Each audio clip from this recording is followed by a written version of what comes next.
American Heart Association Leaders for Life, and they are. I'm going to do my best to speak to each one of these leaders and talk about their battle, their reason for being leaders with this wonderful organization. I also want you to know that the American Heart Association Leaders for Life Louisville Heart Ball fundraising campaign is February 1st through March 18th, and we'll put up information on how you can give.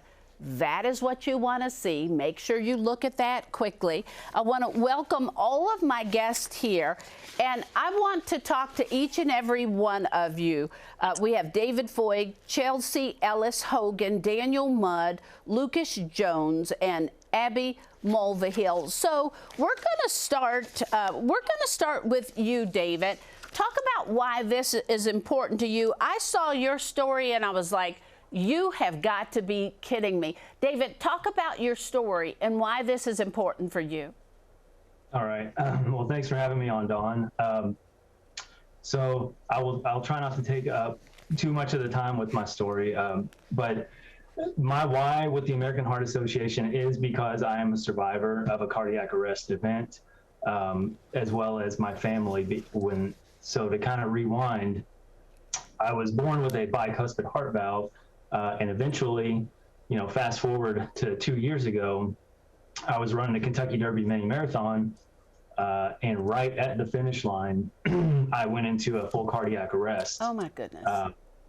And I was extremely fortunate that I was at the finish line. There was a nurse. There was, the first responders were amazing, but there was a nurse there right there who was able to jump a barrier and immediately start performing full, mouth-to-mouth CPR on me. And then, she was able to get to me within, I think she said 15 to 20 seconds, to where then first responders were able to get to me, continue CPR. They had to use paddles on me, shock me twice to get me going. And then also, give me a shot of adrenaline. It was all hands on deck. And I actually had coded for over 2 minutes. I found out, once I literally woke up on the street. And I tried to get up. I was like, all right, I thought I had passed out. I was like, I need to get going. I've got a kid's soccer game I got to get to. And they were like, no, sir, you had a major event. They told me I had a full cardiac arrest, and they were able to bring me back. So to kind of bring it full circle, that's my why, is because I was so lucky to survive that event. That, if you look at statistics, having a cardiac arrest event outside of a hospital environment is the mortality rate is like 90%. So I was just so lucky to be right there and to have such an amazing group of people around that knew what they were doing, that knew how to save a life, and were able to save me. So yeah, that's, it hits home hard for me. And when they came to me asking, this is. I was ready to. They said, "Can you help?" And I said, "Yeah." Yeah, this is unbelievable, and we've only got 3 minutes left, and I've got to get a chance to talk to you. No, don't you apologize, because that's the reason why we do that. And Chelsea Ellis-Hogan, I go to you. You had a heart attack and a stroke. For women, what did you learn about what's different for women? Is there anything you want to share with the ladies? Because I know we present differently. Definitely. So I actually wasn't a person who had it myself. So maybe the other person on here. Yeah, it runs in your family. It runs in my family, yeah. Mm-hmm. So I do have a lot of family members who have, struggled with the different things with heart disease and stuff like that. And especially being African American in our community, we see a lot of people who struggle with being able to have the resources they need. So it makes it really important to me to be able to just give that information to a lot of people in my community, especially since I'm at a young age, 26. I want to start young to be able to let people know how to create better habits and get better resources. But you need to know that if it runs in your family. Daniel Mudd, we say that runs in the family. You've got a child with a heart condition, and we never associate that with children, but it can happen. Yes, very much so. And it was the reason that is my why, is my 2-year-old son at the time, we found out had a congenital heart defect. And so to hear that as a first-time parent with my wife, to have full open heart surgery with our child just changes your perspective in life. And so that was my why. He's thriving and doing wonderful now, and it's a happy story. And we hope that things like this Leaders for Life can help more happy stories to raise awareness, raise funds for research and things like that. So we're very blessed to be where we're at with him, with Davis. And I'm glad to be part of this group to help spread the awareness. And we are glad that you're here. Lucas Jones, you're a cancer survivor. I learned as a cancer survivor that so many things in your body changes. Because of that, you have heart issues now. Is that correct?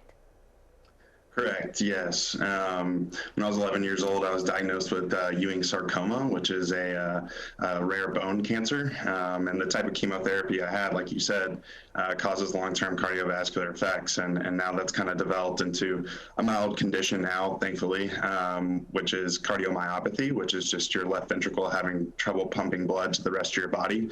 But as you were mentioning before, there's not much you can control, at that time. You got to do what you can do to survive. And I'm very thankful for that. But there are things that we can kind of control now. And as everyone else was mentioning, taking those educational things from the American Heart Association and the resources and spreading that out is part of my why. Yeah, Lucas, knowledge is power. I agree with that. Abby, I hate to hear that you lost your mom to a cardiac event just 2 years ago. What's important for you, and how do people that are watching today make a difference? Right. So cardiovascular disease is going to touch each and every one of us in some way, shape, or form. The funds that we raise will give a newborn with a congenital heart defect a long life, or will give a mom the ability to get a screening that could potentially avoid a heart attack, like my mom. Beyond the donation, joining the American Heart Association team here in Louisville makes our collective voice louder so that we can continuously make a bigger impact on our community. Can I just say to all 5 of you, I thank you for sharing, because I know you don't have to. I'll just ask whoever wants to jump in here, how do we give? Can someone tell me that? Let's go with, let's go. Yeah, I'll jump in. Lots of ways. We all have our own campaign pages that we've released to everyone. You can donate individually. Companies can sponsor tables and other types of ways at the Heart Ball coming on March 26th. And so we're spreading out through social media and through the American Heart Association, all the different ways you can give personally, company-wise or otherwise, or be part of our team and help build that. So there's a variety of ways, and social media, we can connect you, Dawn. I think all of us, maybe we can tag you all on a lot of these and help with that. All right, and again, if you have the information, everybody, please just learn what you can do to protect yourself. I thank each and every one of you. And again, American Heart Association, I'll give their names again because they do have pages: David Foyd, Chelsea Ellis-Hogan, Daniel Mudd, Lucas Jones, Abby Mulvihill. You all are my heroes, and I appreciate you for standing up and sharing.